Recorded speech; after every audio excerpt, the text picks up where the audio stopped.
വന്നു.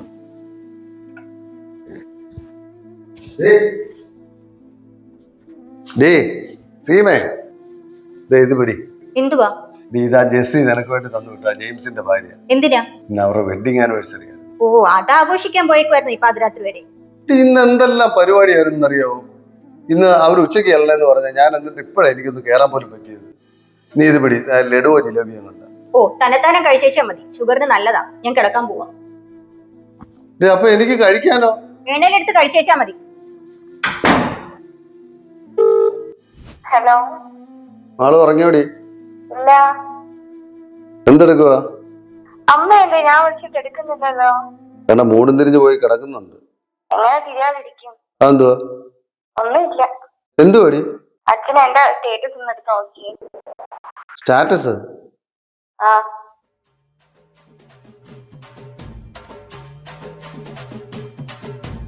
അയ്യോ, പണി പാളിയോ. ഹലോ അനീഷയുടെ കട അടച്ചോടാ. ഒരു അത്യാവശ്യം ഉണ്ടായിരുന്നു, ഒരു കേക്ക് വേണമായിരുന്നു. ഇന്ന് അവളുടെ ബർത്ത്ഡേ ആയിരുന്നു, ഞാനങ്ങ് മറന്നുപോയി. ഒന്ന് പറ്റുമെങ്കിൽ ഒന്ന് തുറന്നിരിക്കവിടെ. ആ ആ, പേരറിയാമല്ലോ, ഹാപ്പി ബർത്ത്ഡേ സീമ. ഓ ശരി ശരി ശരിയാ. Okay okay.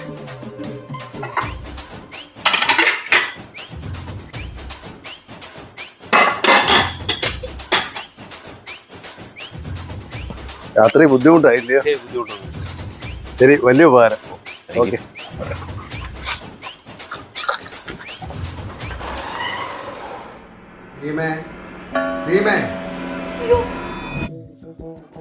മനുഷ്യനെ പേടിപ്പിച്ച് കൊല്ലാൻ നോക്കുന്നു.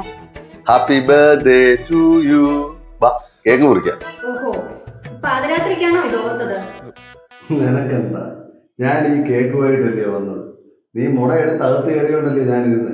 പിന്നെ 12 മണിക്ക് മുമ്പ് മുറിക്കണ്ടെന്ന് വിചാരിച്ചാ വിളിച്ചത്. ഇല്ല നീ പറയുമല്ലോ വേറെ ആരുടെയും ബർത്ത്ഡേക്ക് ഞാൻ മുറിച്ചാ. ശരി ശരി, എന്നാ പിടിച്ചോ. Happy birthday to you. ഇതെന്തുവാ? ഹാപ്പി ബർത്ത്ഡേ സോമായോ? ഇത് ഹിന്ദിക്കാർ വല്ലതും എഴുതിയല്ലോ, അത് സോമ, സീമയ്ക്ക് വരെ സോമ എന്ന്. നീ മുറിക്ക്. Happy birthday to U.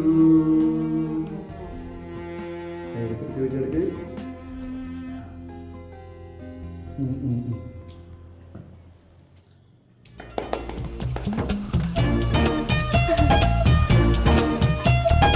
പേരറിയാമല്ലോ, happy birthday Seema.